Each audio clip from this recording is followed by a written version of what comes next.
Datu Speaker, we have read yesterday, the economic minister said there is a fast depletion of the hydrocarbon and gas in West Malaysia. They are now looking at Sabah and Sarawak to mitigate these losses, while they will try to use these resources, hydrocarbon resources in Sabah, to also cover the demands of Sabah and Sarawak. Now, this is not right, Datu Sri. Sabah should manage its own oil hydrocarbon. Yeah, we made that mistake already. Petroleum Development Act 1974 and what have you. We should look into our current laws, and I'm sure I saw the State Attorney General here earlier. They should look into laws that will give us the rights over our control of our continental shelf and hydrocarbon, just as the Sarawak Oil Mining Ordinance is giving Sarawak the power and strength to deal with Petronas as well as the federal government. I'm very certain our learned friends in the State Attorney General's Chamber will be more learned on this. Datu Speaker, we should never repeat the mistakes of the PDA 1974, where we are no longer in control of our hydrocarbon. Now, why I say this is the recent revelation, and I salute the gentleman. Some people will hate him, some people will like him, but I look at him this way. He is not the whistleblower, Mr. John T. Engihon. This person is not the whistleblower.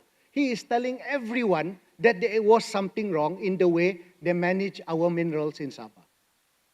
Well, let the authorities investigate him. But the fact that we had someone like him who came out in the open and said, I would like to tell the world that this has happened and this is what is happening in Sabah.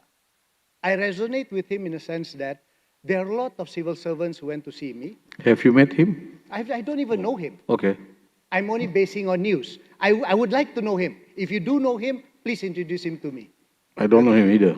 Oh, you don't know. And I think we should know people like this, because why I resonate with this is a lot of civil servants. Under deputy, issues that have been in the social media or in the newspaper shouldn't be raised, is it? I'm raising what is a fact, at least from his own words, that I see in the national. No, it's not a fact. It's been investigated. It's not a fact yet. Well, as far as I'm concerned, it's just alleging. He who alleges must prove it. I'm saying at the way that he put out the issue. So I think Dr. Speaker, let's get to this point. He is not the focus of issue in the budget. Oh, well, the way we manage our state is the focus. So it also resonates in the budget, because he said the minerals are being managed this way and he thinks he was wrong. So I'm saying we have a beautiful budget. That's his view. That's his stand. And this is my view as well, Dr. Speaker. The government has to prove it yet. And well, the government and him have to meet. The relevant authorities taking the necessary action. So just continue with your budget speech. Exactly. Thank you very much. Now, John T. Engihon has revealed how mismanaged our minerals are. And the danger of this is resonating at the way Petroleum Development Act 1974 happened.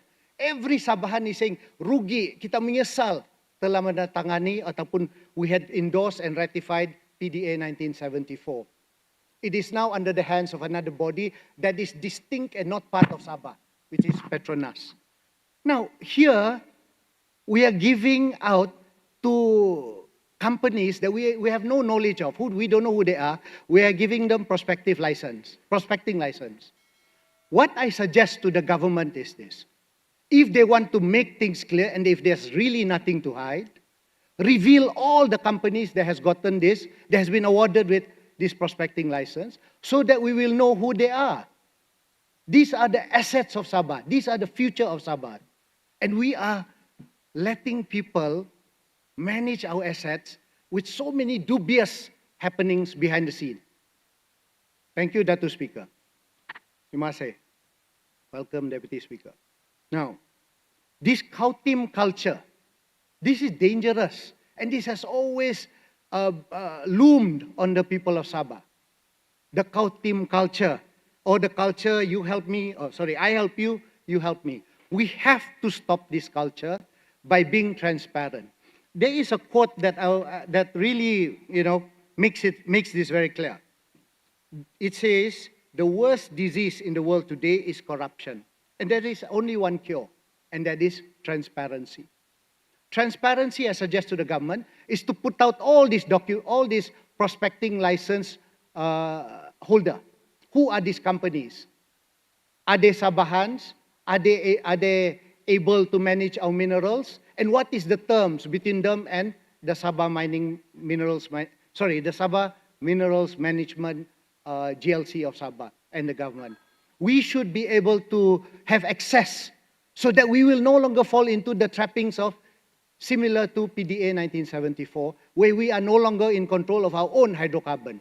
Here, the state government, more so being the caretaker and stakeholder of the people of Sabah, on the future of Sabah, on the assets of Sabah, the rare earth elements of Sabah, should put out in the open in the State Assembly, siapakah, who are these companies, and also what are the terms that was given to this prospecting license.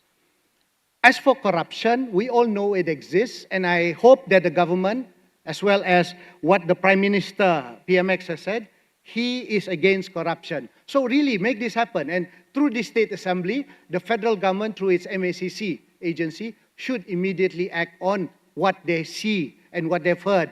Whether or not they believe or don't, there is something rotten in the state of Denmark.